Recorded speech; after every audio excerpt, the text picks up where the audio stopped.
Virgen del Carmen. Okay. Listo. Muy buenos días, queridos magistrados, ¿cómo están? Buen día, doctor. Buen día. Compañeros. ¿Cómo amanecieron hoy? Muy bien, doctor. Bien, muy bien.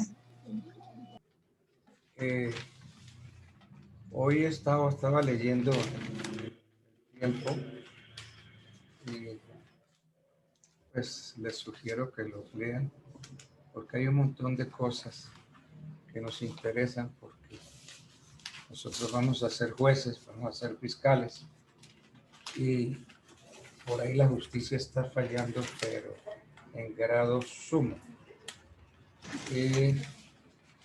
Cuenta el tiempo de unos tirones de orejas que tuvo que hacer la Corte a varios funcionarios que están siendo, pues, negociando con la justicia, ¿no? Uy, terrible. Si le encuentro el titular.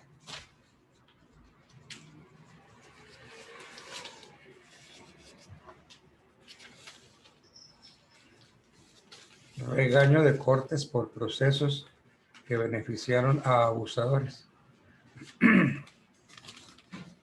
En 3 fallos recientes, magistrados de la Corte Constitucional y de la Corte Suprema hicieron duros pronunciamientos contra funcionarios judiciales por situaciones absurdas que terminaron beneficiando a los victimarios en procesos de violencia sexual e intrafamiliar. No resolver un caso de abuso porque se perdió el expediente. Excluir un video clave porque el procesado alega que fue grabado sin su permiso y cambiar un principio de oportunidad por obras de albañilería.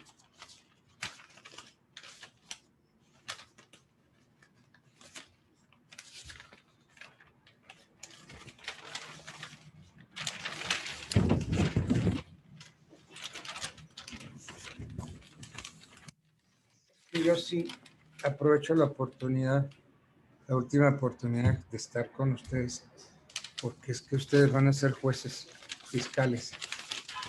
Por Dios, miren lo que está pasando.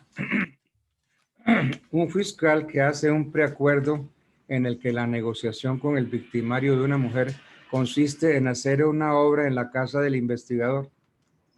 Un proceso de violencia sexual contra una niña que lleva 14 años congelado porque se perdió el expediente. Un acusado de violencia sexual que pide excluir como prueba en su contra un video porque dice que se grabó sin su permiso. Estos son unos absurdos judiciales, pero tremendos, tremendos, ¿no? El expediente perdido. Miren qué tal reducción de pena por obras.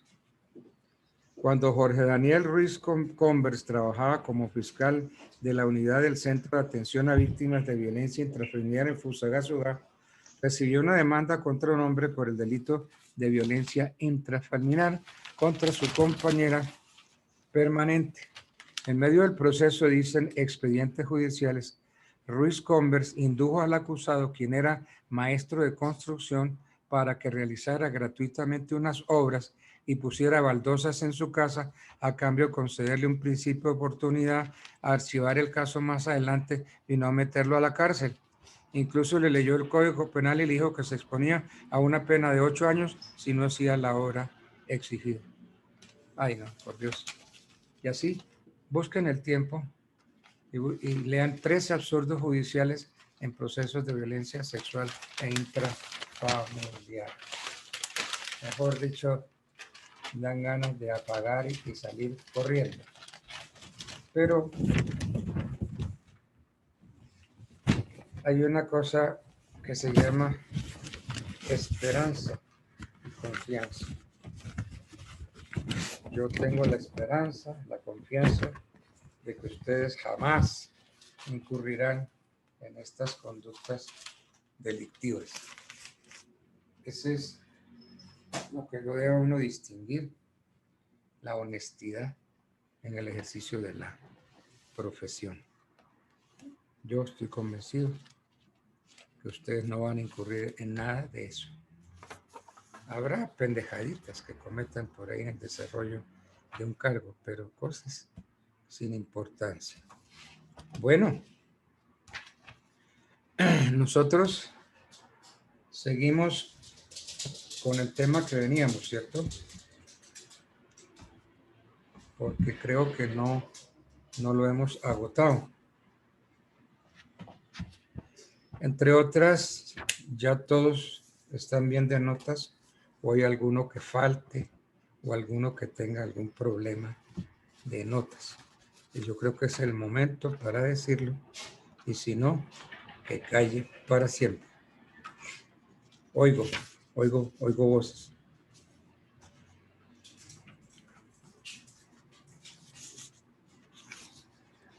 ¿Quién nos dice algo?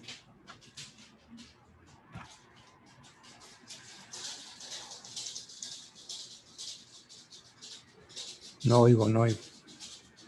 Ah, es que todos tienen el micrófono cerrado. Parece que todos estamos al día, doctor, porque no Sí, hay nadie que se pronuncie. pero tienen todos los micrófonos cerrados. Ya abrimos los micrófonos, doctor. Lo que pasa es que si a nivel personal pues nadie se pronuncia, pero se pronuncia es porque no nos pronunciamos, es porque no tenemos inconveniente. Si alguien tiene, pues que lo haga, digamos, la que puede recoger todas esas inquietudes, sería la compañera Valentina, que la coordina, Valentina. De pronto ella esté enterada si algún compañero tiene inconveniente. Oiga, pero todos resolvieron dejarme las fotos y se fueron. No veo a nadie ahí.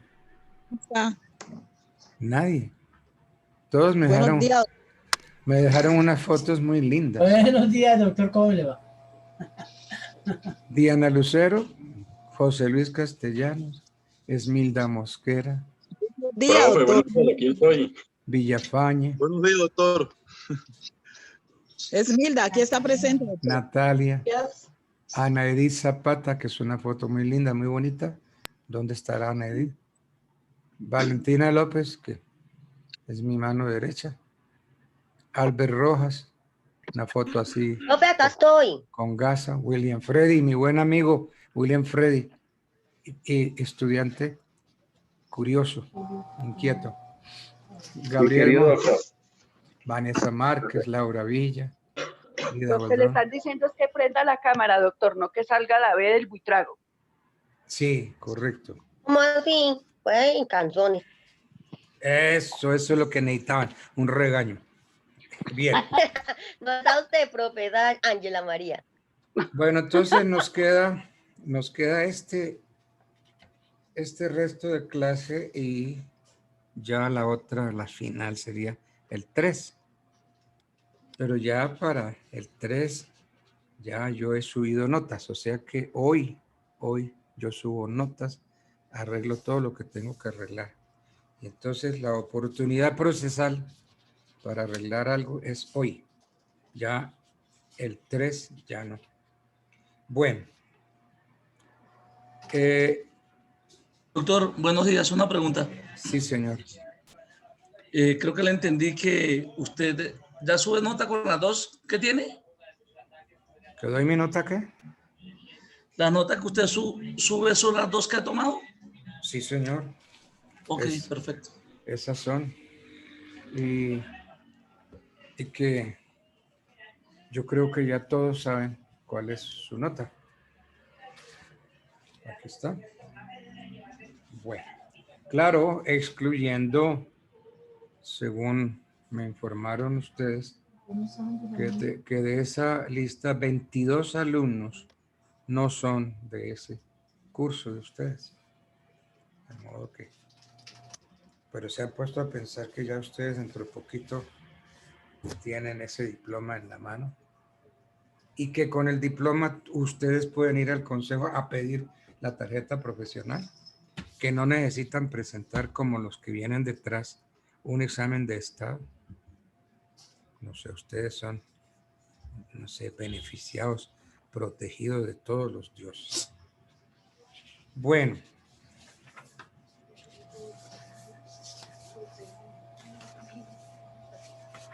No te aprietas ni nada.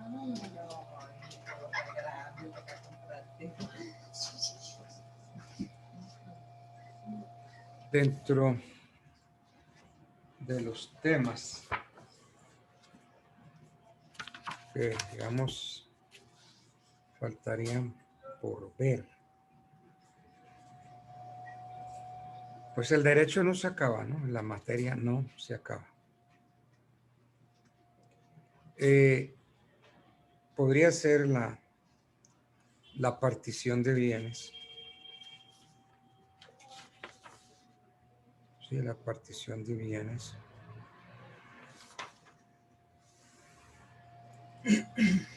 El pasivo sucesoral, pago de unas deudas hereditarias y de pronto el beneficio de separación. Miremos un poco ese trabajo de partición, porque es un trabajo arduo, difícil de hacer. No es nada fácil hacer la partición. La comunidad de una cosa universal o singular entre dos o más personas sin que ninguna de ellas haya contratado sociedad o celebrado otra convención relativa a la misma cosa es una especie de cuasi contrato. Mira, el contrato, cuasi contrato de comunidad. Comunidad. Todavía hay algunos cuasi contratos. Ya esto es raro porque hoy una cosa es o no es contrato. Y todavía hay cuasi delitos. Una cosa es o no es delito. De esto nos da cuenta el artículo 2322 del Código Civil, que voy a buscarlo ya para leerlo.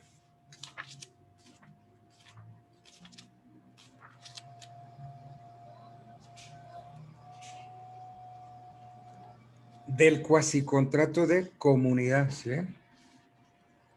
2322. La comunidad de una cosa universal o singular entre dos o más personas sin que ninguna de ellas haya contratado sociedad o celebrado otra convención relativa a la misma cosa es una especie de cuasicontrato.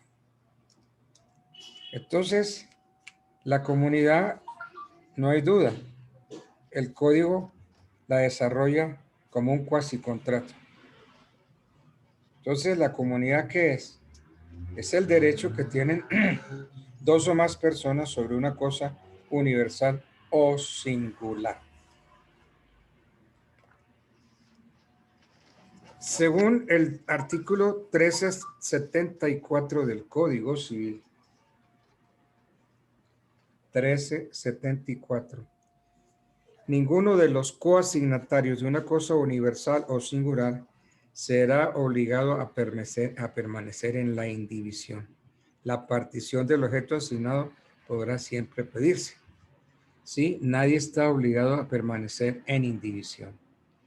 Si yo soy copropietario de un inmueble, yo no estoy obligado a seguir y permanecer per secula seculorum en copropiedad con otro. Sin embargo, esta solicitud de indivisión de que trata el 1374 no puede ser hecha cuando los coasignatarios hayan pactado la indivisión. Esa indivisión, por más que quieran las partes interesadas, no puede superar el término de 5 años. Ahora, ¿que se puede prolongar? Sí se puede prolongar.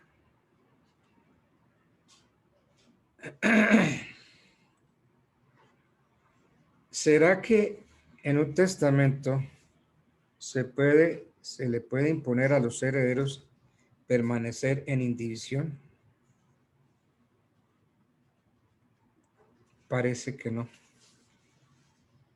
En lo que hace a la sucesión por causa de muerte y entre las facultades que tiene el dictador, el testador, no puede incluirse la de imponer a sus herederos permanecer en la indivisión. Bueno, ¿cómo surge la comunidad? Una vez que el causante muere, nace una comunidad a título universal sobre los bienes herenciales. Entonces, ya tenemos muy claro que la muerte del causante ocasiona la apertura de la sucesión. La apertura de la sucesión es ese hecho por el cual se transmiten los bienes del causante a sus herederos.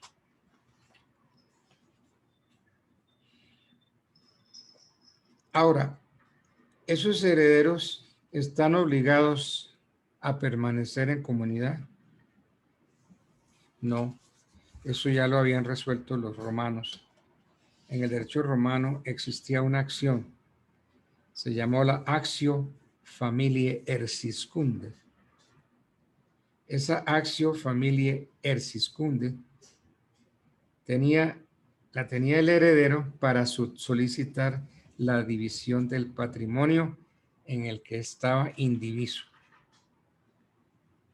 Entonces, muy bien, muere el causante y entonces los herederos pueden intentar la división de bienes por medio de un juicio de sucesión o mediante un trámite ante notario o pactar la indivisión.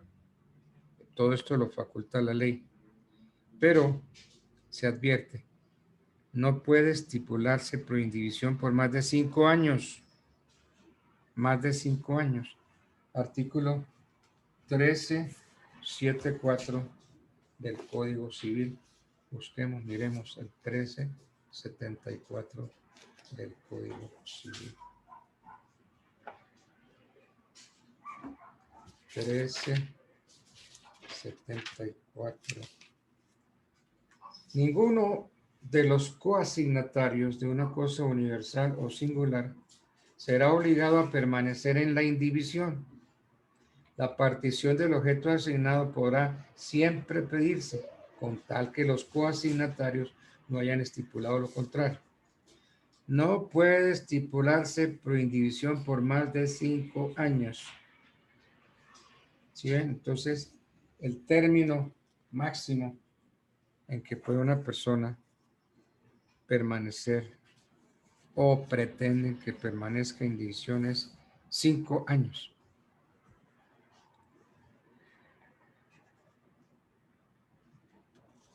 A veces los herederos acuerdan constituir una sociedad y los aportes son precisamente los derechos herenciales reconocidos en la sociedad, en la sucesión. Ahora, si la totalidad radica en un solo bien, ya la cosa sí es muy difícil. Entonces, a esa sociedad se le traspasan los derechos de cada heredero, los derechos que cada heredero posee sobre el bien o los bienes objeto de la sucesión, a cambio de una cuota o una acción en la sociedad. Eso lo pueden hacer y lo hacen. El partidor de bienes hace 2 operaciones: la liquidación y la adjudicación. Miremos qué dice el 1394 del Código Civil. El partidor liquidará lo que a cada uno de los coasignatarios se deba y procederá a la distribución de los efectos hereditarios teniendo presentes las reglas que siguen. Entonces, sí trae 10 numerales como reglas que debe observar el partidor en el momento en que le asigna a cada heredero, le asigna su cuota.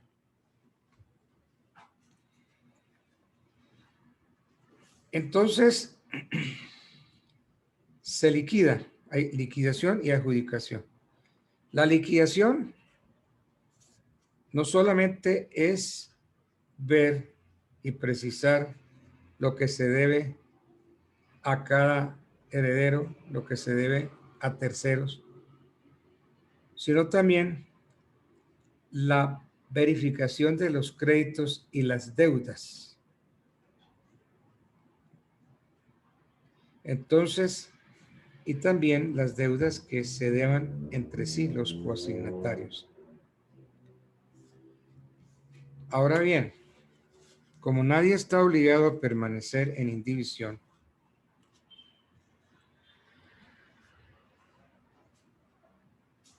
el artículo 507 del Código General del Proceso.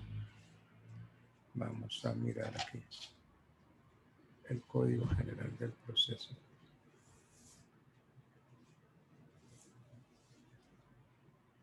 (507).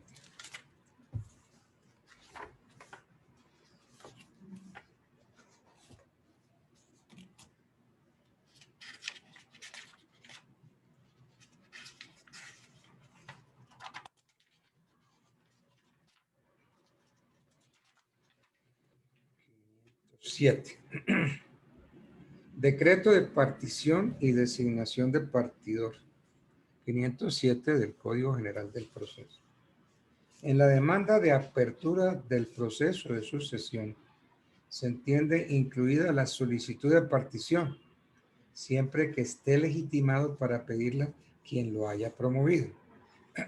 Aprobado el inventario y el avalúo, en la misma audiencia el juez decretará la partición y reconocerá al partidor que los interesados o el testador haya designado. Si estos no lo hubieran hecho, nombrará partidor de la lista de auxiliares de la justicia. Cuando existan bienes de la sociedad conyugal o patrimonial y en la misma audiencia el cónyuge o compañero permanente manifieste que no acepta el partidor testamentario, el juez designará otro de la lista de los auxiliares. El auto que decrete la partición lleva implícita la autorización judicial para realizarla si hubiera incapaces, caso en el cual el juez designará el partidor. En todo caso, se fijará término para presentar el trabajo.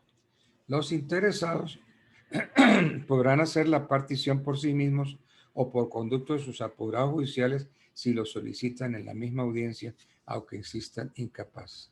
Miren, esto de la partición, esto es galleta. Esto no. Hay gente muy especializada en las particiones. ¿Qué comentario le podemos hacer al artículo 507? Pues que el artículo, repito, el 507 del Código General del Proceso, pretende suprimir la demora entre la audiencia de inventarios y avalúos con el de la partición. A sabiendas de que la partición es un acto dispositivo por excelencia, la ley entiende implícita la solicitud de la partición en la demanda de apertura del proceso de sucesión, siempre que el demandante esté legitimado para ello. Entonces, a partir de ello, el artículo dispone que tras la aprobación del inventario y el avalúo, en la misma audiencia se decrete la partición. Y el partidor tiene un montón de reglas que debe observar. En su trabajo, el partidor se sujetará a las reglas establecidas en el artículo 508 del Código General del Proceso. Por ejemplo, primero, una de las reglas, que es potestativo. Podrá, no es obligatorio, podrá pedir a los herederos, al cónyuge o compañero permanente las instrucciones que juzgue necesarias a fin de hacer las adjudicaciones de conformidad con ellos en todo lo que estuvieran de acuerdo o de conciliar en lo posible sus pretensiones. Cada vez que el código se refiera al compañero, hay que entender también compañero, porque si el compañero tiene facultades, no podemos pensar que como el artículo no la menciona, entonces la compañera no tiene ninguna facultad. Dice, podrá pedir a los herederos, al cónyuge, compañero o compañera permanente, las instrucciones que juzgue necesarias a fin de hacer las adjudicaciones. Segunda reglamentación, segunda regla para el partidor. Cuando considere que es el caso de dar aplicación a la regla primera del artículo 1394, artículo 1394, o sea, las reglas para el partidor en la distribución hereditaria. Cuando considere que es el caso de dar aplicación a la regla primera del artículo, ¿cuál es la regla primera? El partidor liquidará lo que a cada uno de los coasignatarios se deba y procederá a la distribución de los efectos hereditarios. Esa es la regla primera. Cuando considere que es el caso de dar aplicación a la regla primera del 1394 del Código Civil, lo expresará al juez con indicación de las especies que en su concepto deban licitarse para que convoque a los herederos y al cónyuge a una audiencia con el fin de oír sus ofertas y resolver lo que corresponde. La base de las ofertas será el total del avalúo practicado en el proceso y el auto que haga la adjudicación tendrá los mismos efectos que el aprobatorio del remate. Cualquiera de los interesados podrá pedir en la audiencia que se admitan licitadores extraños y en tal caso se procederá a la subasta como lo impone el artículo 515 del Código General de Proceso. Y al fin, hay unas reglas que debe tener en cuenta el partidor. ¿Qué busca este artículo que acabamos de leer?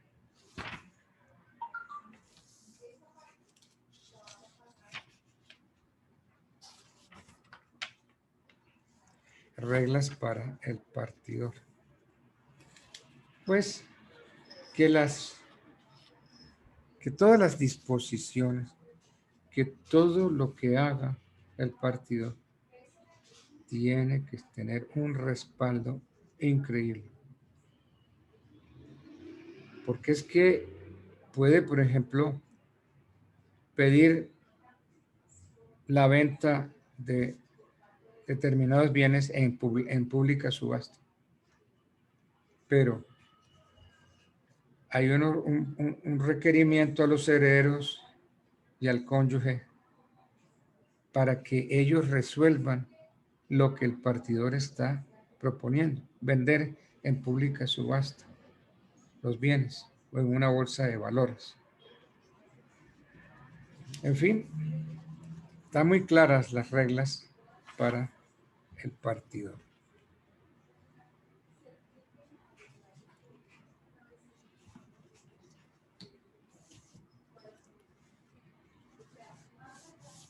Bueno, muy bien.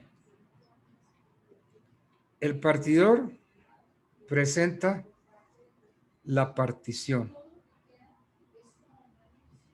Entonces, ¿qué sigue después de la presentación de la partición? Dice el 509 del Código General. Una vez presentada la partición, se procederá así. El juez dictará de plano sentencia aprobatoria si los herederos y el cónyuge sobreviviente o el compañero, aquí hay que meter la compañera, si los herederos, el cónyuge sobreviviente o el compañero permanente lo solicita. En los demás casos, conferirá traslado de la partición a todos los interesados por el término de 5 días. ¿Para qué? Para que formulen objeciones con expresión de los hechos que les sirvan de fundamento. Bueno, entonces no hay objeciones. Entonces, si ninguna objeción se propone, entonces el juez tiene que dictar sentencia aprobatoria de la partición. Esa sentencia no admite el recurso de apelación. Entonces, no admite la apelación, de pronto sí el extraordinario de casación. Entonces, todas las objeciones que se formulen se tramitarán conjuntamente como un incidente. Entonces, se abre el incidente de objeciones. Si ninguna de las objeciones prospera, así debe declararlo el juez en la sentencia mediante la cual se aprueba la partición. Si el juez encuentra fundada una objeción, resolverá el incidente por un auto. Ese auto debe ordenar que se rehaga la partición en un término que el mismo juez señala.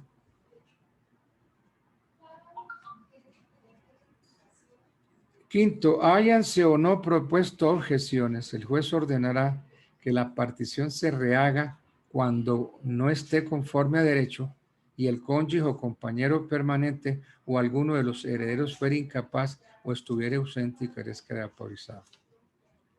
Rehecha la partición, el juez la aprobará por sentencia si la encuentra ajustada al auto que ordenó modificarla.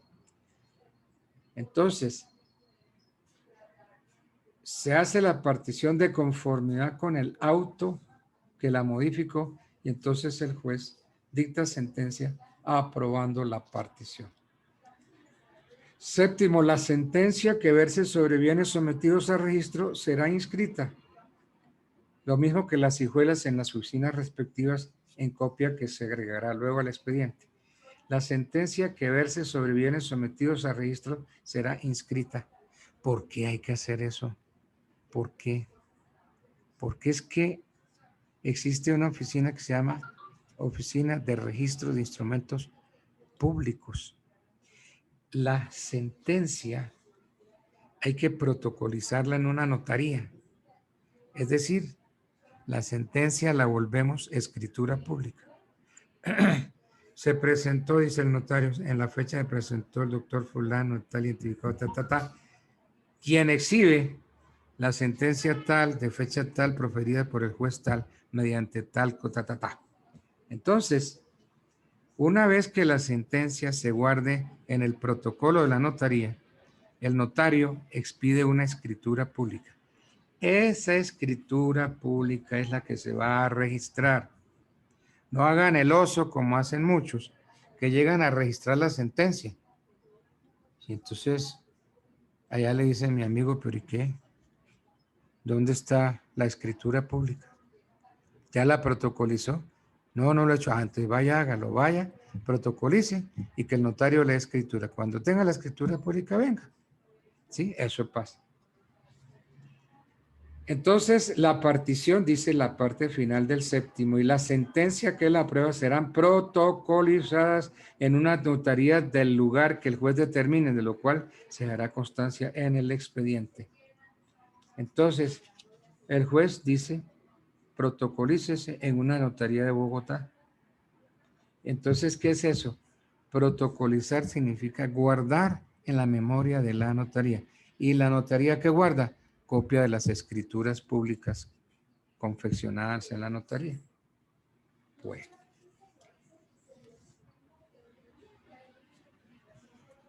En las particiones, pónganle mucho ojo, los partidores suelen, pues, algunos en forma torticera, otros por simpatía, otros por animadversión.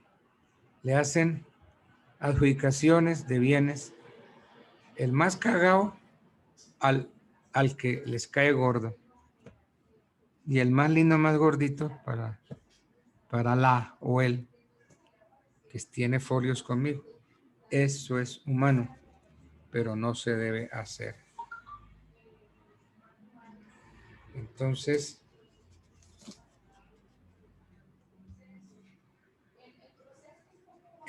ese es el trabajo de partición. Vienen las objeciones y la aprobación del trabajo de partición. Bueno.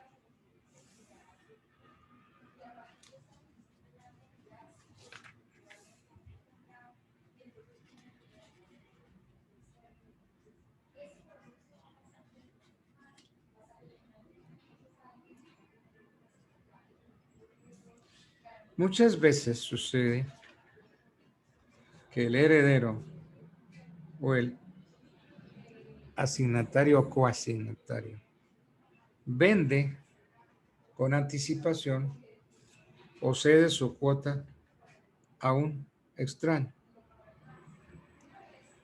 Ese extraño, ¿qué puede hacer? Miremos el artículo 1377 del Código Civil. 1377.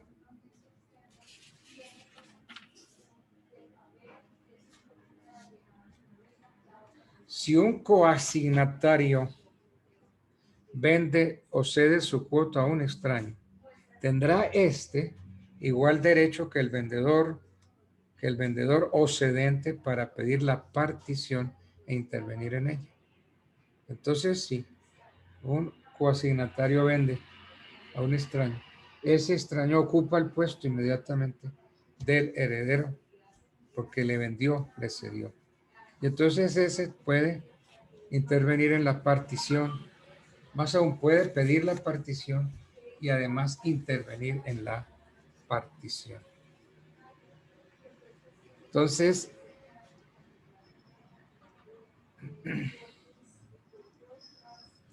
hay quienes han entendido mal que tanto el comprador como el vendedor de una cuota pro indiviso, ambos gozan del derecho a impetrar la partición.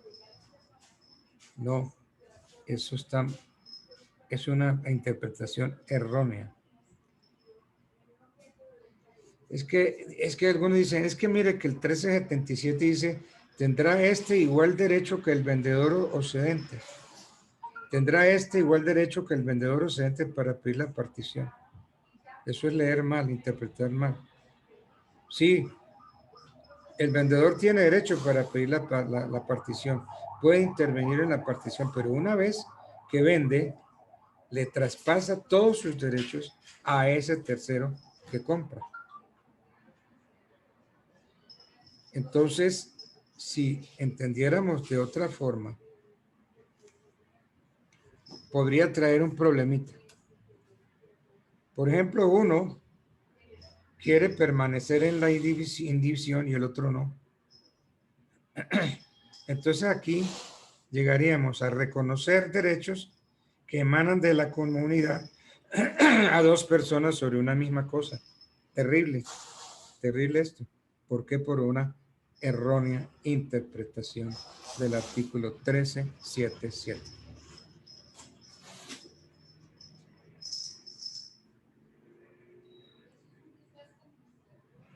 Entonces, conforme a lo dispuesto por el 1378 del Código Civil, el derecho para solicitar la partición se transmite a los herederos del coasignatario fallecido, derecho que podrá ser ejercido individualmente por cada uno de ellos. Si el heredero fallece antes de abrirse el juicio de sucesión,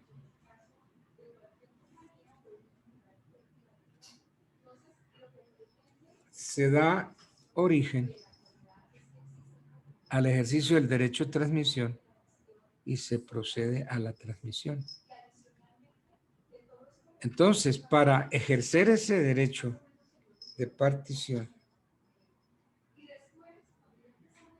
en caso de que se haya vendido el derecho,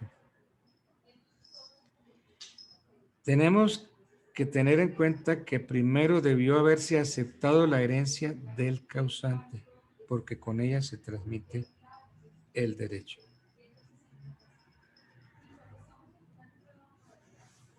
Y pueden suceder muchas cosas. Ahora, hay una pregunta. ¿Los discapacitados pueden solicitar la partición? Porque es que los discapacitados tienen un representante legal, un administrador de bienes. Entonces, la respuesta es sí, sí pueden hacerlo los representantes legales, los que administren bienes, pero previa autorización judicial. Los tutores, los curadores, los administradores de bienes ajenos, que son los albaceas, por disposición de la ley. No podrán proceder a la partición de una herencia en que tengan parte sus pupilos si no hay una autorización judicial. ¿Qué pasa si proceden sin la autorización judicial? Pues se presentaría una nulidad.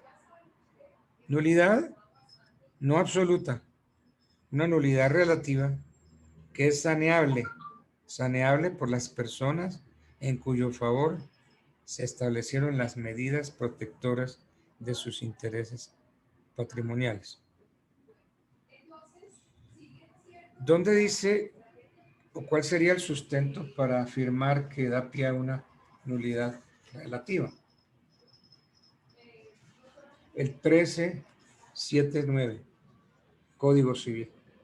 Los tutores y cobradores, en general los que administran bienes ajenos por disposición de la ley, no podrán proceder a la partición de las herencias o de los bienes raíces en que tengan parte sus pupilos sin autorización judicial. Entonces, esto nos da pie para pensar que hay una nulidad relativa porque se puede sanear. ¿Qué dice el Código General del Proceso sobre este punto? Miremos el artículo 507 del Código General del Proceso.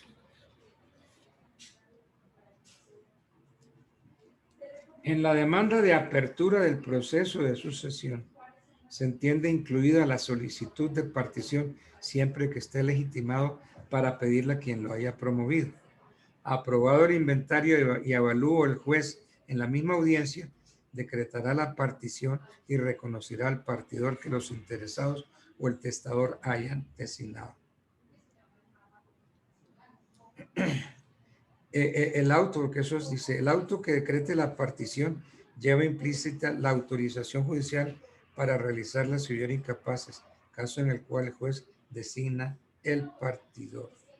Y tiene que fijar ahí un término para que se haga el trabajo de partición.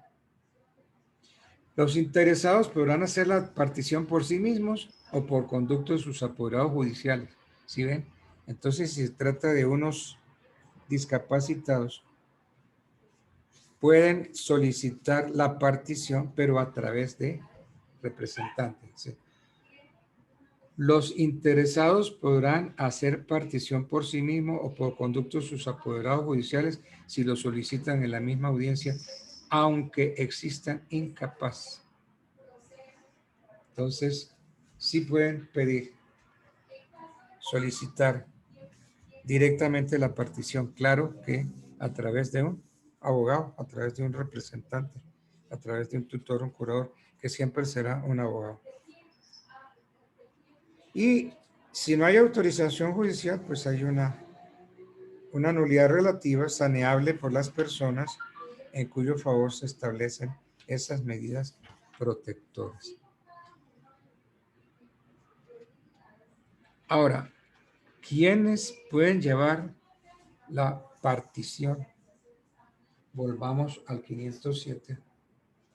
507, el inciso segundo.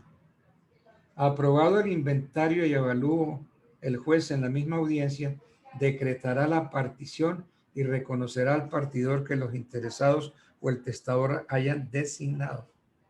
Si estos no lo hubieran hecho, nombrará partidor de la lista de auxiliares de la justicia. Entonces, ¿quiénes pueden proceder a la partición? El causante, los herederos y el partidor. Pregunta, ¿quiénes pueden llevar a término la partición? Según el Código General del Proceso, artículo 507, inciso segundo, pueden proceder a la partición el mismo causante, los herederos y el partidor. Bueno.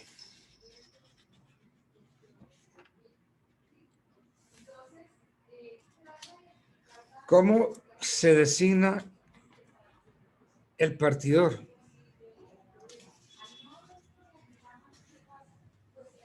hay que mirar un artículo del código que es el 1380.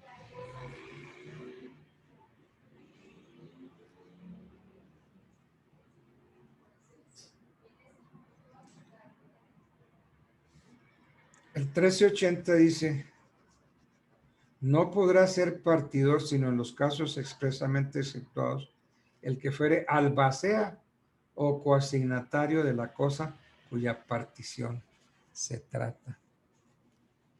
Entonces, según este artículo 1380 del Código Civil, valdrá el nombramiento de partidor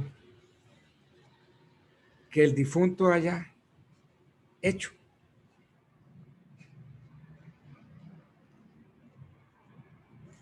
El nombramiento de partidor, entonces, puede hacerlo el causante por instrumento público entre vivos o por testamento.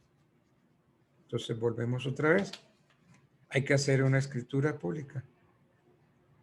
Entonces, bastaría una escritura pública mediante la cual puede valerse el causante para designar a su partidor. Y esto hay que hacerlo antes o después del testamento. No, no importa. No importa que la designación se haga antes o después de otorgado el testamento, cuando se trate de sucesión testamentaria. Entonces, puede hacerlo. ¿En qué testamento? En cualquiera de las especies de testamento que ya hemos estudiado. Bueno.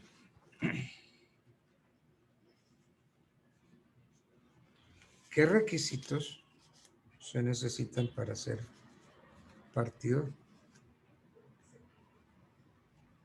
De todas las disposiciones legales,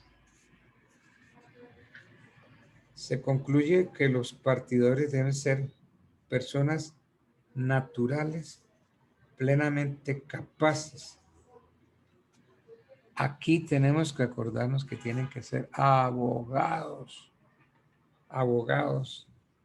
titulados e inscritos.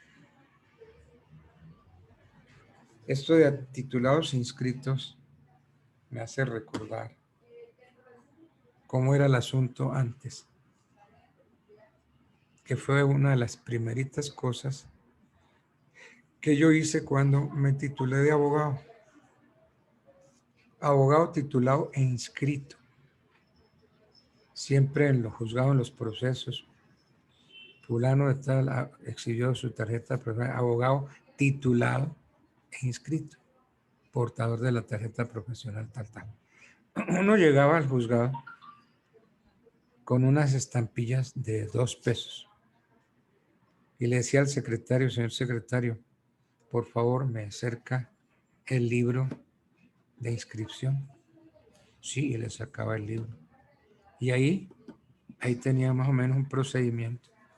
Entonces uno llenaba pues los requisitos, firmaba, ponía el nombre, firmaba, pero tenía que ponerle la estampilla. Entonces uno llegaba y le decía, mire señor secretario, aquí está la estampilla. Entonces el secretario le decía, sí, está la estampilla, ahora présteme su lengua para untar la estampilla y poderla pegar. Porque uno tenía que pegar la estampilla. Entonces lo primero que uno hacía era inscribirse en todos los juzgados. Entonces en todos los juzgados usted tenía que sacar la lengua, pasar la estampilla por la lengua y pegarla. Al cabo de un rato usted tenía una resequedad terrible. La inscripción entonces se llevaba en cada juzgado, en el libro de inscripción de abogados. Hoy ya eso no es así. Usted simplemente recibe su tarjeta profesional y llena todos los requisitos y entonces usted ya queda inscrito en el registro que lleva el Ministerio de Justicia. ¿En qué casos no se puede ser partidor? En los casos expresamente aceptados, por ejemplo, para la albacea o coasignatario de la cosa cuya partición se trata. Ahí hay que tener en cuenta el 1380.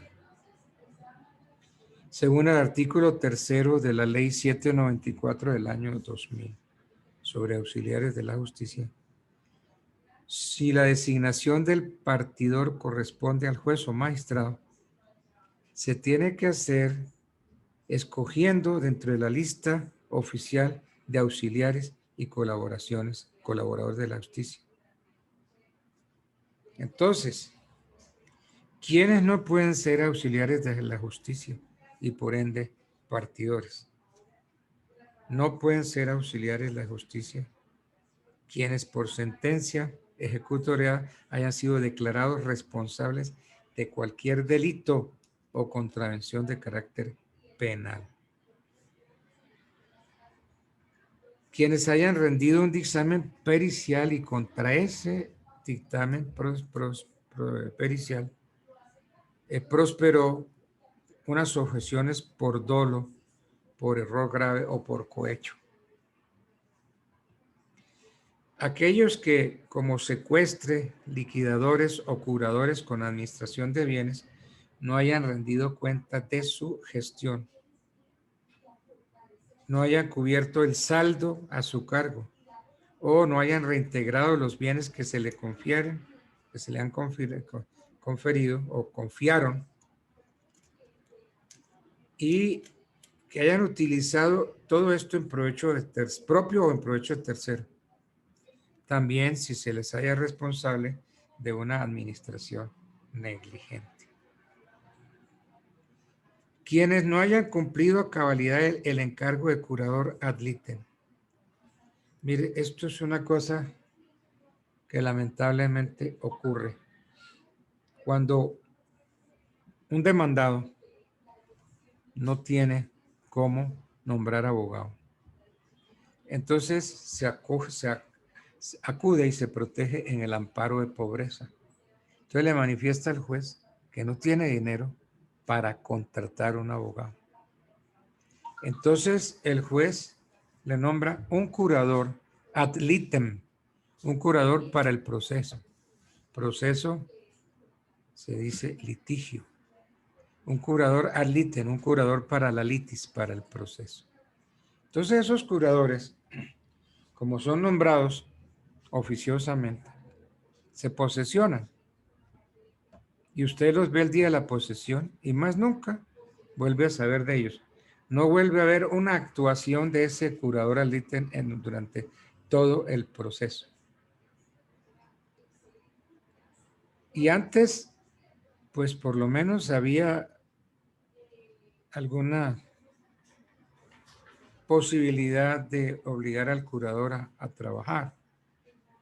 Y es que no le pagaban los honorarios para que entonces el curador iniciara un pequeño procesito ahí para que le designen honorarios y le paguen sus honorarios. Un incidente de regulación de honorarios. Antes el incidente trancaba el proceso. El proceso no continuaba hasta que no se le pagaran los honorarios. Pero entonces pues la Corte vio que se estaban paralizando los procesos. Y entonces por ahí hay una sentencia que dice que los honorarios no pagados no dan derecho a un incidente. El interesado presente una demanda para que le paguen los honorarios. Porque antes era, si no me pagan los honorarios, sírvase, señor juez, trancar este proceso hasta que me paguen. Ahora, esos honorarios, es el problema. Yo no sé ahora, porque yo no he vuelto a litigar. Antes, el problema para que le pagaran al curador ad litem. Por eso entonces, como nadie le pagaba al curador, entonces no iban a los procesos, no actuaban, no hacían nada. Y entonces las personas se veían mal representadas, pero muy mal, pésimamente representadas, porque no había actuación de curador. Hoy los honorarios los paga directamente el interesado, entonces ya se presenta menos, pero aún así los curadores no cumplen con su función de representar a la parte demandada, por ejemplo. Entonces, entre las inhabilidades hay unas interesantes. El caso del auxiliar de la justicia que haya convenido honorarios con las partes o solicitado o recibido pago de ellos con anterioridad a la fijación judicial por sobre el valor de esta. También funcionarios públicos que hayan sido destituidos por sanciones disciplinarias e inhabilitados. En fin, hay un montón de causales que inhabilitan para ser partidor. Entonces hay que leer el 1380, hay que leer la ley 794 del 2000. El cargo de partidor es de forzosa aceptación. La respuesta es no, no. El cargo de partidor no es de forzosa aceptación. Si a usted lo designan partidor, usted no está obligado a aceptar el cargo contra su voluntad.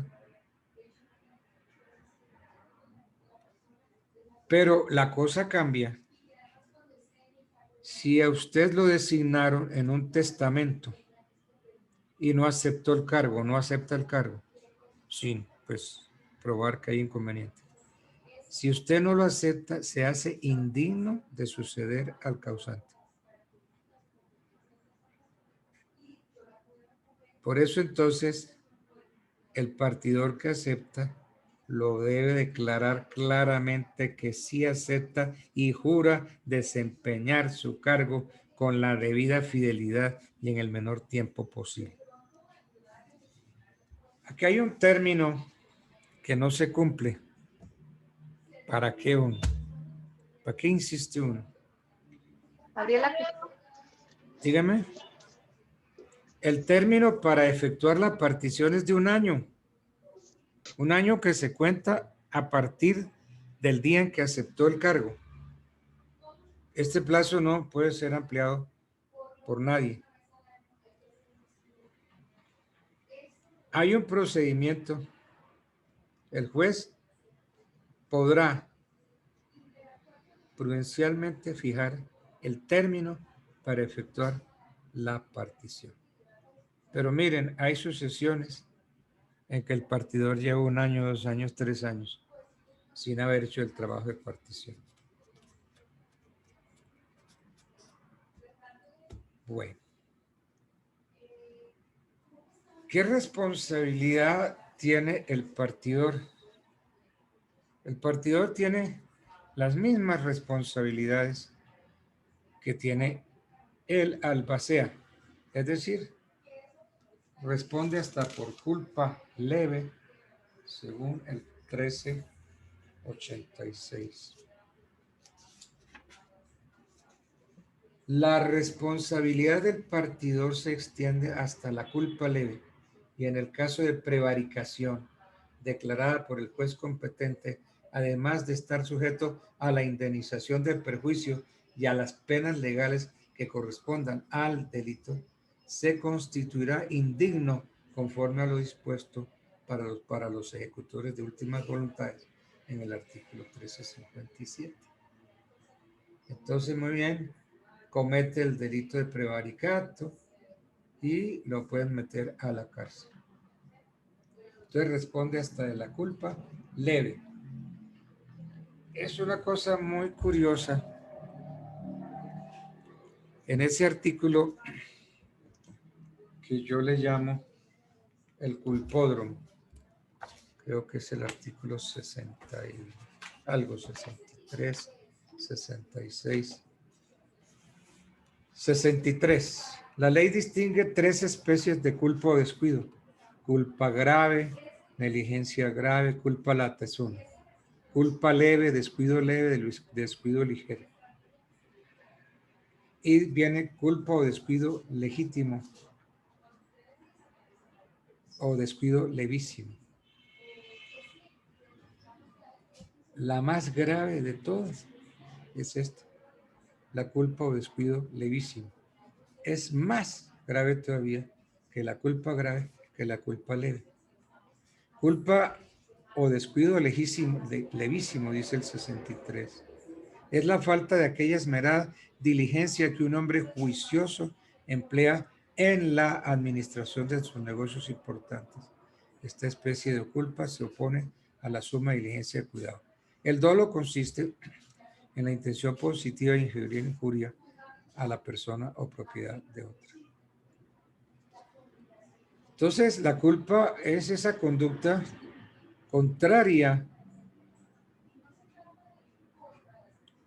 a la que debiera haberse observado según la actuación que tenga uno que hacer en el proceso. Entonces, la culpa realmente, entre estas tres clases de culpa, la culpa más grave de todos es la leve y la levísima. Por eso es que los franceses tratan de explicarnos aquella culpa en la que se dice que no se obró como un buen padre de familia. Dice el inciso tercero del 63. Culpa leve, descuido ligero, etcétera, etcétera. Y después dice, el que debe administrar un negocio como un buen padre de familia es responsable de esta especie de culpa. Yo ya les expliqué eso, de dónde salió lo de buen padre de familia, ¿cierto? ¿Se acuerdan? ¿O recordamos quién es el buen padre de familia? Yo lo expliqué. ¿Sí se acuerdan? A ver, una voz que me diga que sí o que no. ¿Qué pasa? Todos están dormidos.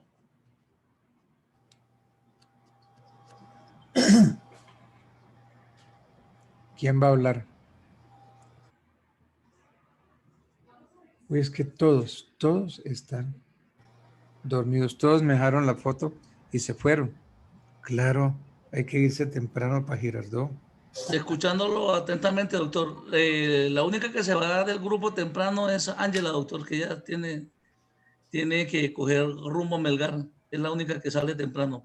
Pero creo que está en clase, doctor, juiciosa. Ella debe estar por ahí en clase juiciosa. Qué Ángela pena, doctor. Mentiras, doctor. Yo no tengo por qué salir porque es que yo estoy aquí. ¿Para dónde me voy a ir, Cantillo? Ah, pero es que usted se va para Melgar. Lléveme. No, doctor, yo estoy viviendo en Melgar. Ya llevo 7 meses aquí desde que inició la pandemia. Ah, ¿usted vive en Melgar? Ay, qué rico. Sí, doctor, con lo de la pandemia me había ido el fin de semana y resulta que me tocó quedarme toda la pandemia en Melgar. Y pues como ahora ya todo está en virtualidad, pues para que regreso a Bogotá. No sean envidiosos, chicos. Ah, pero sí, pero quién, óigame, pero hasta yo la envidio. Qué rico pasar estos días aburridores de confinamiento, de qué sé yo, de casa por cárcel, aquí en Bogotá, con días pues la única destemplados. ventaja, doctor, es el clima que está haciendo muchísimo calor, la verdad, Rico, es muchísimo delicioso. calor. Pero y pues usted debe tener en una verdad, sí. finquita muy buena, con una piscinita al lado. No. Y uno va a ese, La piscinita es al lado, pero de mis vecinos. Tiene piscina, sauna, jacuzzi, doctor. Eso está completamente equipado. No, imagínese. Pero usted sí es lambón, hola. Va uno a esa piscina a ver esos pargos rojos que se acuestan alrededor de la piscina. Uy, no, no, no. Doctor, qué imagínense, y para colmo de males, ella está soltera, imagínense, doctor. No. de ñapa. Oiga, usted sí es un buen partido. Ve- No. No, profesor, venga, profe, ¿Qué por más? favor, considérelo, no se va a meter en ese problema. Eso es un problema caminante, andante. O sea, yo le Sí, aconsejo que lo piense. que lo piense, Ay, porque es un sí, ve, buen doctor, si partido. esos son, Mire, si vea, esos No, no, son no, mis no, no. amistades. Ella es solo problemas. una No. mujer bonita, inteligente, Gracias, doctor. ya abogada y con esas cualidades de una finquita allá en Melgar. Uy, eso es ¿qué más le puedo pedir a la vida? ¿Cierto? Que no Doctor, tenga muchas marido, gracias. profe, que se Doctor, divórciela. doctor, y lo que ofrece de dote es, pero bueno, yo. Doctor, si Entonces, el amor. Eso Ah, está no, dote. no, no, no. Pero es Carlos, si Oiga, con el mano amor. o sin mano. Determine aquí, con mano o sin mano. No, pues Con Manus. no, Con Manus, pues Con doctor. A mí mano. me gusta con Manus y con todo. el matrimonio siempre es con la mano, pero bueno. Ay, qué rico, delicioso, delicioso. El Entonces, profesor. un compromiso cuando pase todo esto que no sabemos cuándo va a ser. Entonces, acuérdese de nosotros, nos invita y allá hacemos un sancochito bien sabroso. Listo, doctor, perfecto. No hay ningún problema. Y llevamos chingue y tanga y todas esas cosas para allá. Vale, doctor, listo. Eso. No, doctor. Sin Bueno. chingue. Como decían los romanos, en pluribus queribus. Bueno. Bueno, doctor, listo. Bueno. Entonces veíamos que la responsabilidad del partidor, como la responsabilidad del albacea queso, es otro que tiene responsabilidades más o menos parecidas. La responsabilidad del partidor llega hasta la culpa leve. Y yo les decía que es la culpa más grave de las que trae el artículo 63 del Código Civil. Esto quiere decir que el partidor debe observar la diligencia y cuidado que los hombres emplean ordinariamente en sus negocios propios. Y yo les recordaba cómo el código, el artículo 63, nos habla del buen padre de familia. El que debe administrar un negocio como un buen padre de familia es responsable de esta especie de culpa, o sea, de la culpa leve. Entonces, como está claro que la responsabilidad del partidor se extiende hasta de la culpa leve. De eso trata el 1386 del Código Civil. Quiere decir que el partidor debe observar la diligencia y cuidado que los hombres emplean ordinariamente en sus negocios. Y entonces el artículo 63 trae un símil. El que debe administrar un negocio como un buen padre de familia. Y yo no sé si yo les expliqué eso porque a mí me llamó mucho la atención. El buen padre de familia. Y a mí me gusta entender los artículos. Entonces, cuando el artículo 63 me dice el que debe administrar un negocio como un buen padre de familia, entonces yo me pregunté, entonces el que debe administrar un negocio como mi papá, que es un buen padre de familia, como su papá, que es un buen padre de familia, como su hermano, que lo es, como su tío, que también es un buen padre de familia. Entonces, ¿quién es el padre de familia? ¿Ustedes se acuerdan de esa explicación que yo di? Y si no se acuerdan, díganmelo y lo recordamos. ¿Quién es el buen padre de familia? A ver, yo oigo.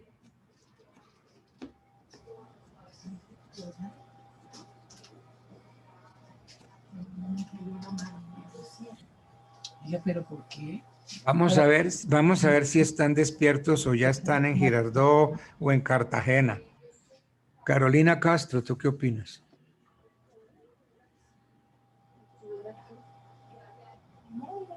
Luna Beltrán. Lida Gualdrón. Vanessa Doctor, Márquez. habíamos dicho que el buen padre de familia era la persona que le brindaba, pues, además de todo el techo, la protección, sino que también respondía de todas las formas por su hijo. Es decir, que si cometía algún tipo de error, pues que estaba para protegerlo, para brindarle la orientación necesaria. Era lo que habíamos comentado en clase. No, me está calumniando. Eso no fue lo que... ¿Hablo con Lida Waldrón? ¿Quién habló ahorita? ¿Lida? Sí, señor. No, Lida. Sí. No, esa no fue mi explicación. Miren, yo... Doctor, Sí. usted nos decía, pues los compañeros sí opinábamos eso, que el padre es responsable en educación, en las cosas del hogar, pero usted nos hacía una aclaración que era aquella persona que tomábamos de un nivel promedio, o sea, que va a ser que medianamente prudente, que va a ser la persona responsable en consideración a que se tenga lugar una condición promedio ideal de un dirigente de un grupo. Sí. O sea, medianamente prudente es una condición especial. Sí, eso es cierto. Así lo expliqué yo.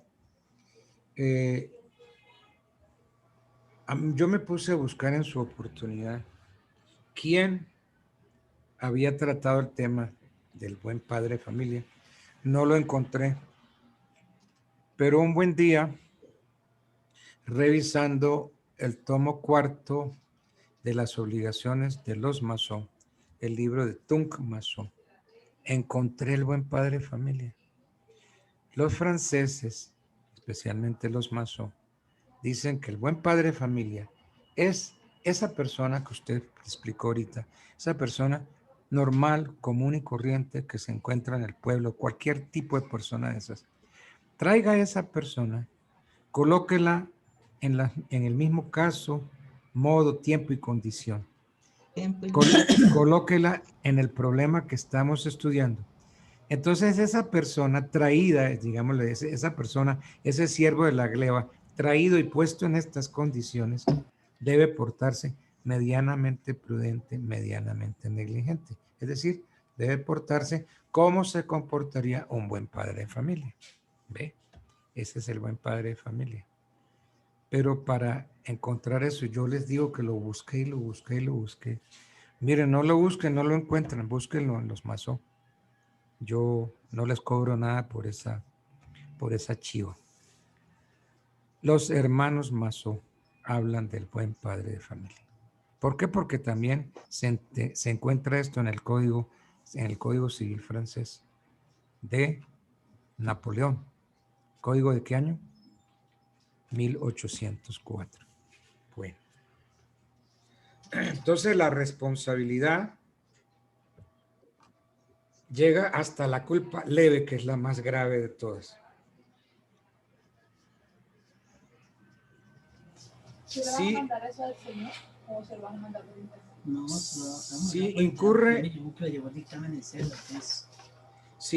el partidor en prevaricato, entonces, además de la indemnización que debe pagar y además que se va a la cárcel. Ayer le llegó el dictamen de... Hablando de eso, ayer Oiga, le llegó el dictamen. No, pero yo te estoy diciendo que te quedó mal.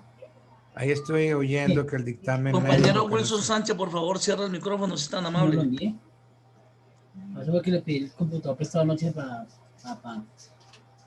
enviarlo. Sí, porque nos estamos enterando de un montón de cosas que no nos interesan.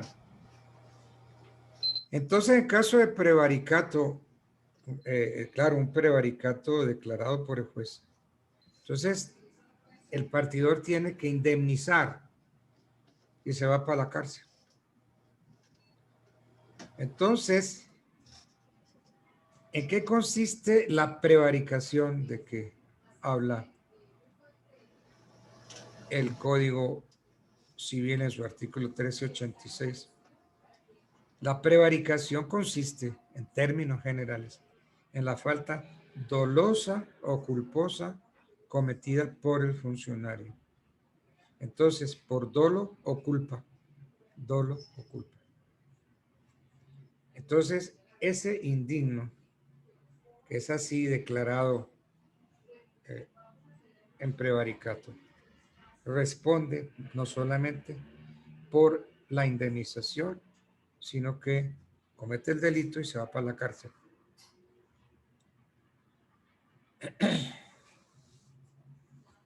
Ante esta falta por prevaricato, el partidor debe indemnizar de perjuicios, debe sufrir el carcelazo, las sanciones penales y lo declaran indigno, debe ser declarado indigno.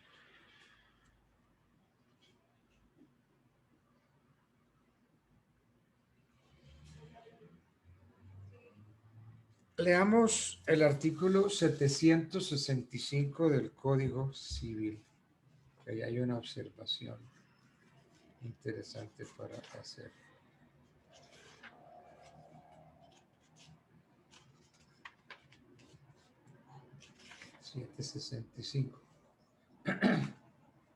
El justo título es constitutivo o traslaticio de dominio. Son constitutivos de dominio la ocupación, la accesión, la prescripción. Son traslaticio de dominio los que por su naturaleza sirven para transferirlo, como la venta, la permuta, la donación. Las sentencias judiciales sobre el derecho litigioso no forman nuevo título para legitimar la posesión. Entonces, el 765 nos habla del justo título. Entonces, en el derecho romano se dijo o se estableció, hay un concepto que lo acoge el 765. El derecho romano acogió, sí, es el autor de un concepto consistente en sostener que la partición no es declarativa, sino que es traslaticia del dominio. Por eso es que se dice que la sucesión es un título traslaticio del dominio, pero no es título, sino un modo. Un modo. Creo que es el 673, me parece. 673.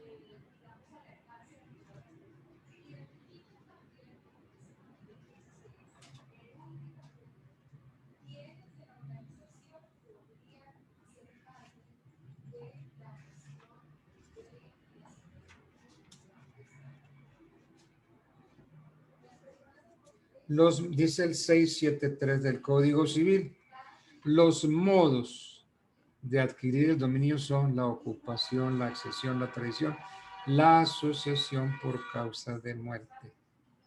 Pero entonces, la sucesión es un modo de adquirir, modo. ¿Cuál sería el título en la sucesión? Si el modo es la sucesión, ¿cuál es el título? Entonces, todo modo necesita de un título o todo título necesita de un modo. Pues simplemente la ley. Entonces, los romanos sostuvieron que la partición no es declarativa, sino traslaticia del dominio. Por eso es que Andrés Bello nos metió aquí en el 673 que uno de los modos de adquirir es la sucesión.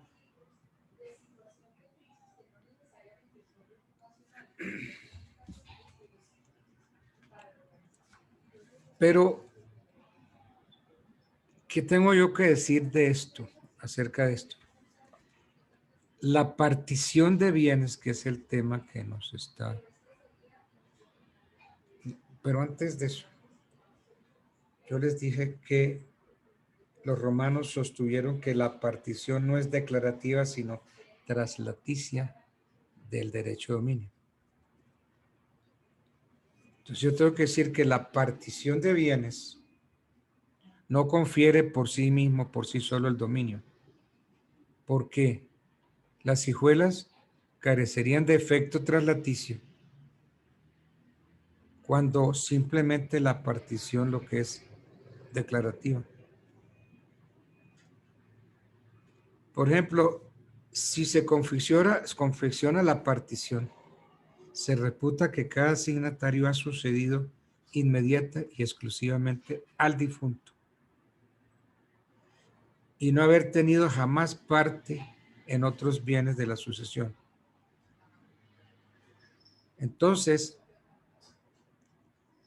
la partición no confiere por sí sola el dominio al asignatario si el causante no era dueño de los bienes partidos y adjudicados. ¿Sí?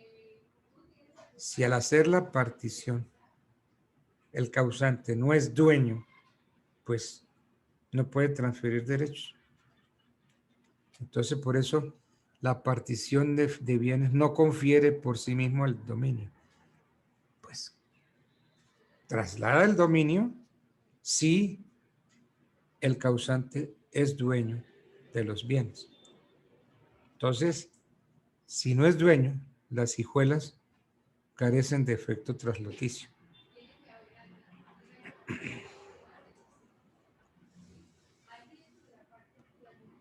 Porque Doctor, pero ahí yo no entiendo cómo va a ingresar, o sea, por qué va a iniciar o por qué se va a incluir un bien que no es del causante y llegar el proceso hasta la partición si el bien no era del causante. O sea, ahí me perdí, doctor. Sí, es que leamos el 765 del código. Dice, el justo título es constitutivo o traslaticio del dominio. Son constitutivos la ocupación, la accesión y la prescripción. Son traslaticios los que por su naturaleza sirven para transferirlos, como la venta, la permuta, la donación entre vivos. Y entonces, los derechos hereditarios, ¿qué título comportan? Constitutivo, traslaticio del dominio. Porque es que el código 765 es muy taxativo. Son constitutivos de dominio la ocupación, la accesión y la prescripción. Son traslaticio de dominio los que por su naturaleza sirven para transferirlo, como la venta, la permuta, la donación entre vivos. O sea, doctor, que yo puedo iniciar un proceso, puedo iniciar una sucesión, incluyendo un bien en el que hasta ahora se está iniciando el proceso de pertenencia por prescripción extraordinaria del dominio en cabeza del de cuyos. Sí, mire, ese es el problema, que por un lado no lo considera el código, a la sucesión no la considera como título, como justo título. El código considera a las sucesiones como un modo de adquirir. ¿Sí ve? Entonces, la sucesión es un modo, pero ¿qué título es? No sabemos que eso o es constitutivo o es traslaticio. Pero el código nos dice en el 765 cuáles son constitutivos y cuáles son traslaticios del dominio. Y dentro de esos no menciona la sucesión. Entonces, el derecho romano, los romanos sostenían que la partición no es declarativa, sino traslaticia del derecho dominio. Es decir, un acto de verdadera enajenación. Ahora, ¿cómo pudiéramos explicar eso? Es que yo sigo insistiendo, porque aquí dice que los romanos dijeron que la partición no es declarativa, sino traslaticia al dominio. Entonces, la partición no confiere por sí el dominio. Si confeccionada la partición se reputa que cada signatario ha sucedido inmediata y exclusivamente al difunto en los efectos que le hubieran cabido y no haber tenido jamás parte en otros de bienes de la sucesión. Entonces, la partición queda despejada, queda clara. Entonces, o soy dueño y puedo transferir, y si soy dueño, tengo que entrar en la partición de bienes, pero la partición no confiere por sí mismo el dominio. Es el caso de la venta de cosa ajena, porque título inmodo. Cuando yo puedo vender una cosa que no es mía, en la sucesión sé que me va a corresponder la casa, porque no hay más herederos. Entonces, a la fija yo sé que esa casa va a ser mía, porque yo soy único hijo, soy el único heredero. Entonces, yo sé que esa casa me la van a entregar. Pero, sin haber pasado el derecho de sucesión, yo vengo y la vendo. ¿Estoy vendiendo algo que es mío? No, estoy vendiendo algo que es de la sucesión. Entonces, nuestro código acepta la venta de cosa ajena. Los franceses dicen, eso es una estupidez. Si la cosa no es suya y la vende, ¿cómo vale la venta? Nemo plus transferret quod ipsa habet. Nadie puede transferir derechos que no tiene. Si usted no es propietario, no puede transferir derechos de propiedad. Entonces toca explicar, sí, como en nuestro derecho hay título y modo, entonces yo puedo vender, eso sería el título traslaticio, la venta. Y el modo como se hace dueño el comprador es a través de la tradición. ¿Y dónde se efectúa la tradición? Cuando yo inscribo la escritura pública de venta. En el momento en que yo llevo la escritura pública de venta, ahí ya queda registrada la tradición.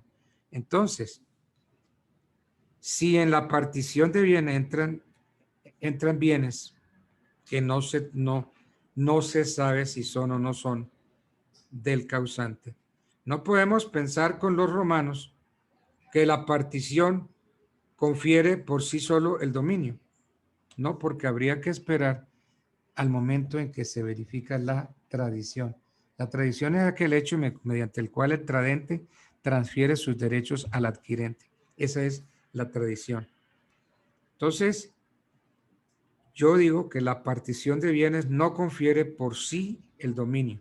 De consiguiente, las hijuelas carecen de efecto traslaticio, porque la partición no produce efectos sino meramente declarativo.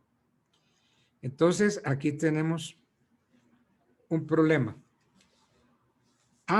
Pero es que allá hay una ficción jurídica. ¿En qué consiste esa ficción jurídica? Según los sostenedores de esa tesis. Ellos dicen, si confeccionada la partición, se reputa que cada asignatario ha sucedido inmediata e exclusivamente al difunto en los efectos que le hubieran cabido y no haber tenido jamás parte en otros bienes de la sucesión, entonces es indudable que dicha partición deslinda, despeja o declara los derechos de los copartícipes para cada uno de ellos, merced a la ficción jurídica de la retroactividad, aparezca como sucesor inmediato y único de cuyos en su cuota. Entonces, ellos dicen es que esto produce, la partición produce efectos retroactivos. Entonces, si a mí me dan un bien que todavía no se sabe si es del causante o no, entonces dicen, no, momentico, es que la partición de bienes, ahorita mismo no, pero va a producir efectos retroactivos. ¿Cuándo produce efectos retroactivos? Cuando la sentencia del proceso de sucesión se vuelva escritura pública y cuando esa escritura se registre. Entonces, la partición, yo saco la conclusión de todo esto, no confiere por sí sola el dominio al asignatario si el causante no era dueño de los bienes partidos y adjudicados, ¿Sí? Para mí esa es la conclusión de todo esto. Pero hay quienes dicen que los efectos son retroactivos. ¿Sí entendimos esa parte?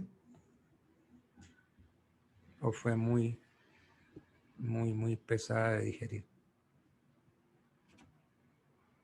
Oigo. Llorelis, ¿qué opinas? Laura Estefanía, ¿qué opina? Carolina Castro, ¿qué opina? Vanessa Márquez, ¿qué opina? Luna Beltrán, ¿qué opina? Hola, Doc, ¿cómo estás? Bueno. Oiga, ya están, ¿verdad que ya están como nuestra amiga allá en Melgar, ¿no? Allá No, Doc. disfrutando de estos días. Uy, qué rico estar ahorita allá al lado, metido en una piscina con un vasito de cerveza fría. Si quieres arrancamos para La Guajira, yo soy guajira. Ay, óigame, qué linda es La Guajira. Bueno.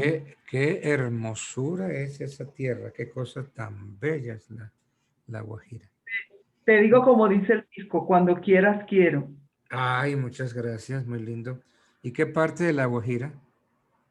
Yo soy nacida y criada en Riohacha y adoptada por Bogotá hace 40 años. Riohacha, sí, Riohacha es interesante.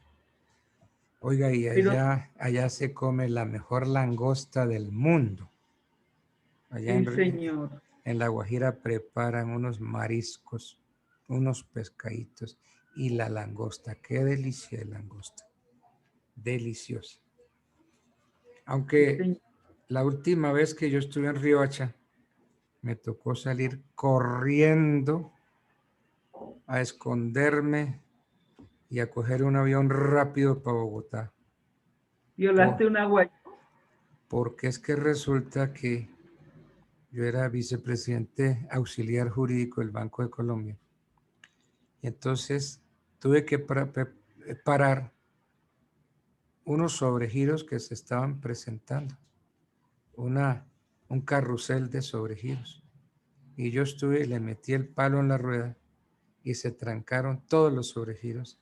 Y ahí un montón de gente perdió plata. Entonces me mandaron un sufragio al hotel y yo me tuve que venir porque si no me hubieran pasado al papayo. Eso fue una operación entre varios bancos y varios usuarios. Usted y yo, 10, teníamos cuenta en 10 bancos. Entonces yo me sobregiraba y el gerente también bandido me concedía los sobregiros. Igual cosa pasaba con usted y así con los 10. Entonces los 10 teníamos sobregiros y esos sobregiros los depositábamos en otros bancos y nos daban crédito y con ese crédito a su vez hacíamos operaciones bancarias en otros bancos. Es decir, fue una operación torticera de 10 bancos y de un montón de abogados. Y entonces, ¿cómo se trancaba eso? Bastaba con que un banco negara los sobregiros de los 10 que venían haciendo el sobregiro. Y entonces yo fui allá y le dije al gerente, me frena los sobregiros. No se le da sobregiro a nadie. Entonces, si usted hizo negocios convencida de que le iban a dar sobregiro, entonces, ¿qué pasó? En el negocio que usted se metió lo incumplió porque no obtuvo la plata de los sobregiros del Banco de Colombia. Y al no pagar el Banco de Colombia, salieron perjudicados todos los bancos y todos los gerentes. Entonces, toda esa negociación sacó a flote todo el agua sucia, todos los sucios, todos los cochinos salieron a flotes, los metieron a la cárcel, los agarraron. Terrible, terrible. Por la orden que yo di. Tranque los sobregiros, no se concede un peso más en sobregiro. Pues claro, me tenían que buscar para pasarme al papayo. Y entonces yo me fui. Cuando no eran guajiros, porque el guajiro va y te mata de una. Ese no te manda sufragio. Pues. Están los gerentes. Gracias a Dios, pues me tocó ese guajiro que se compadeció y me mandó un sufragio. el mensaje, vete de aquí que no te quiero matar. Sí, pues agradezco eso. Pero No eso, quiero- eso no me hace pensar a mí que los guajiros son malos. Aunque No, he tenido unas experiencias desagradables con guajiros y con alumnos guajiros. no todos. Pero no son todos No, así. pero conmigo no, conmigo no. No, ¿cómo se te ocurre? Al contrario, tú me vas a llevar a tu tierra y me vas a llevar a comer mariscos en cantidades. ¿No? ¿Qué tal los langostinos? No, la langosta. Un pargo rojo. Uy, delicioso. Sí, señor, asado lo hacen ya. El frichi, ¿comiste frichi, me imagino? No comí ese, comí un Sí. mojito que le decían. Un mojito. Porque es que, pues sí, porque es que ustedes en la Guajira colombiana reciben la influencia de la Guajira venezolana. Sí, Entonces, pues es y casi de como, casi lo y de mismo. Aruba. Entonces la comida venezolana se ve mucho en la Guajira colombiana y viceversa. Así es. De todas maneras, es una región muy linda y el mar es precioso, muy lindo. Sí, doctor. No sé cómo esté ahora con aquello de que pues perdimos la territorialidad sobre nuestros mares, ¿no? Y yo no sé si ya la pesca allí nos las están controlando o nos las están Allá, quitando.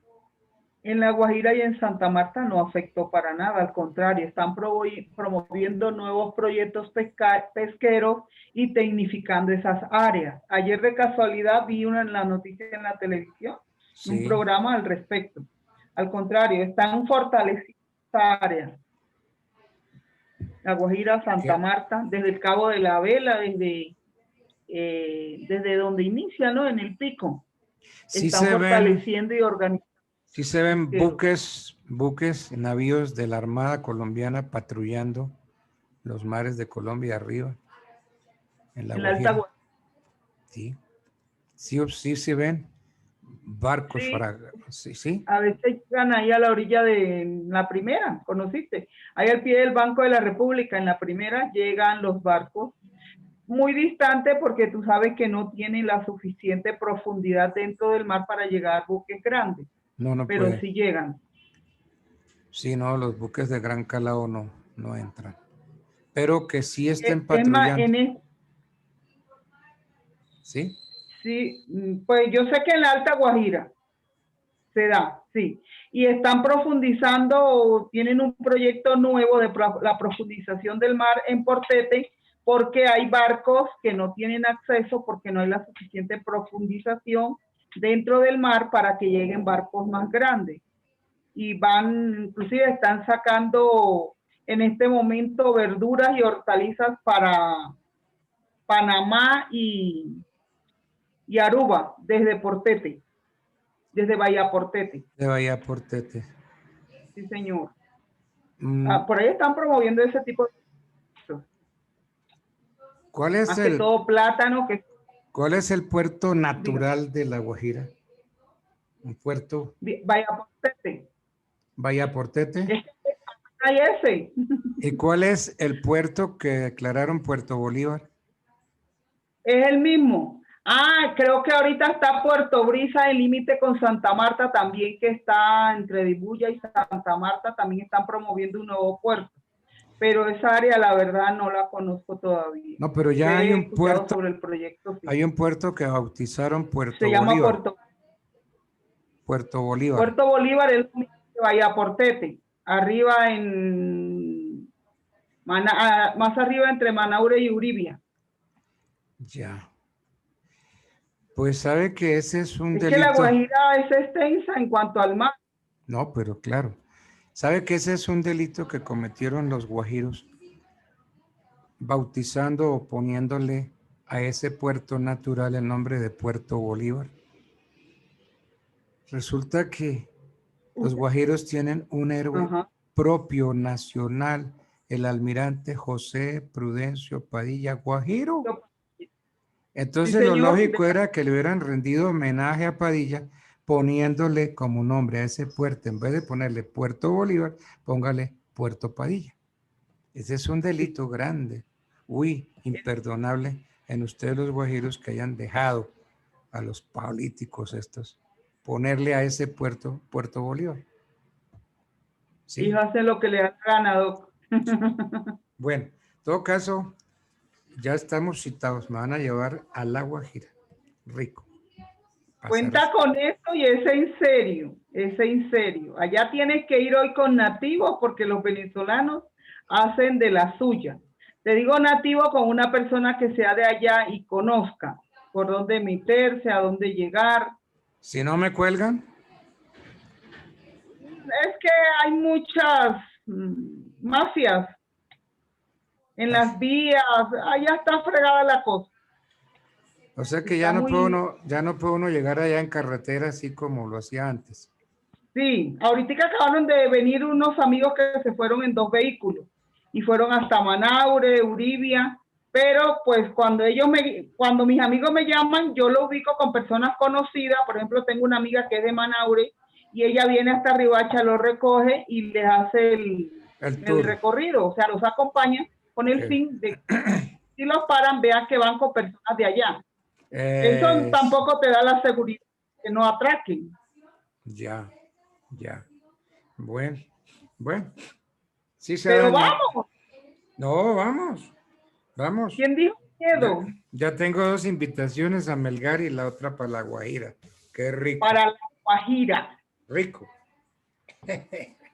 A comer tortuga y pescado a la orilla del mar. Ay.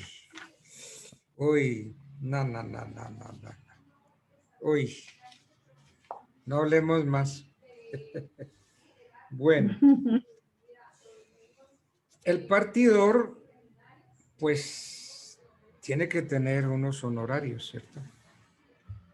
Entonces, los honorarios del partidor pueden ser fijados por testamento, por acuerdo entre las partes o por el juez. Entonces, antes ocurría que el partidor indicaba la cifra respectiva al hacerla figurar en las conclusiones de su trabajo. Y si nadie objetaba, entonces se presumía que todos habían aceptado la cuenta del partidor. Entonces, los honorarios no tenían en esa época ninguna limitación distinta a la equidad.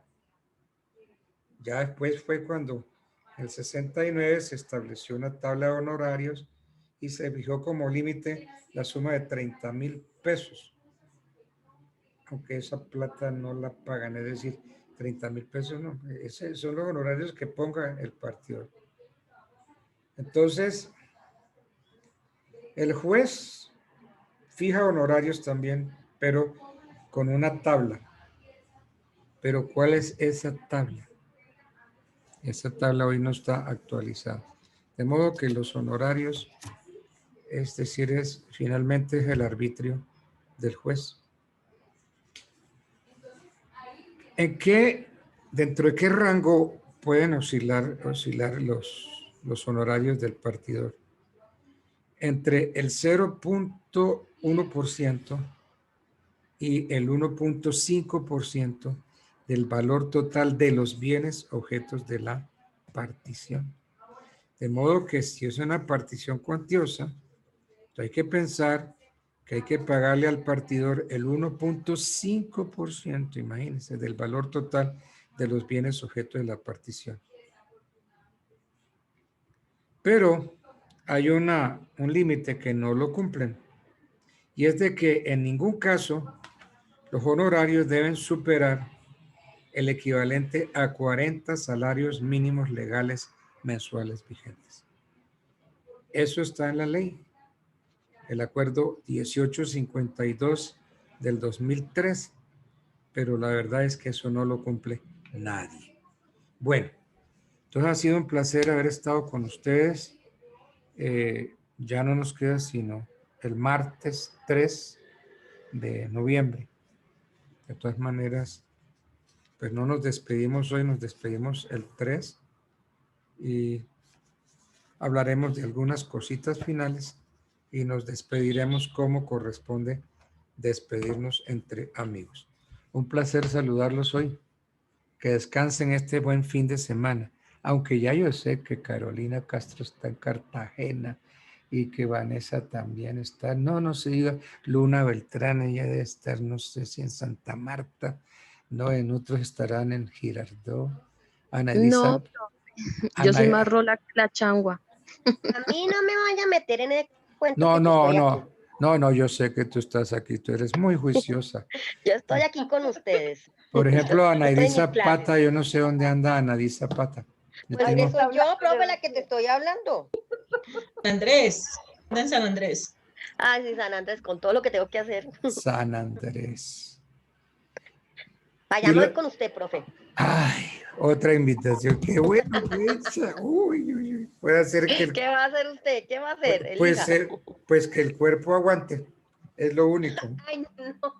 Que aguante esos cambios de clima, los cambios de comida, la cantidad de amarillitos deliciosos tomados a la orilla del mar.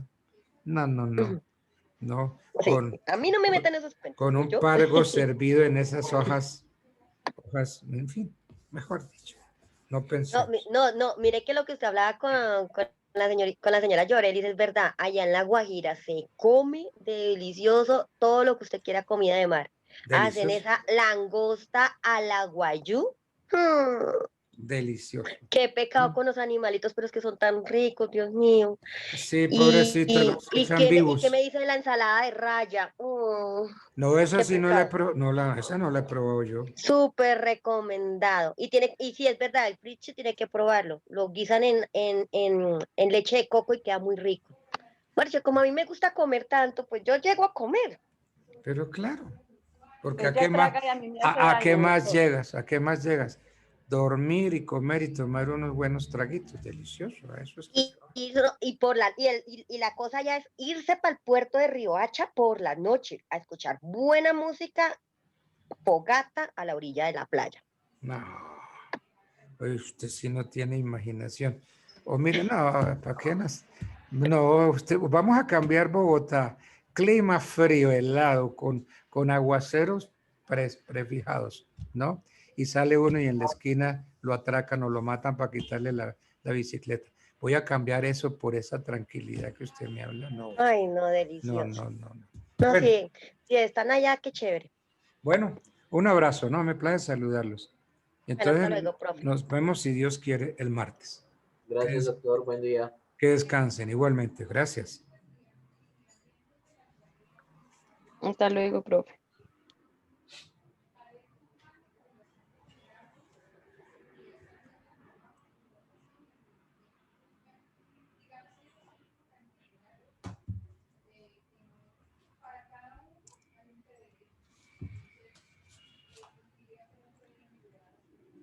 Finalizar.